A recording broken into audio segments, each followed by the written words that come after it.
Meaning of depraved. Depraved.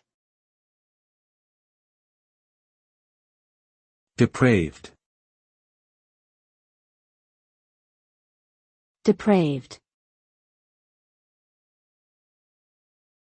Depraved.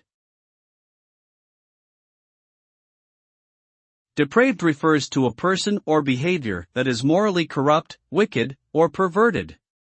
When someone is considered depraved, it means they have lost their sense of moral values or ethical principles, and engage in actions that are generally considered to be immoral or unethical. The result of depravity can be devastating, as it can lead to harm and suffering for oneself or others, and can result in social and legal consequences. Ultimately, being labeled as depraved is a serious condemnation of one's character and actions.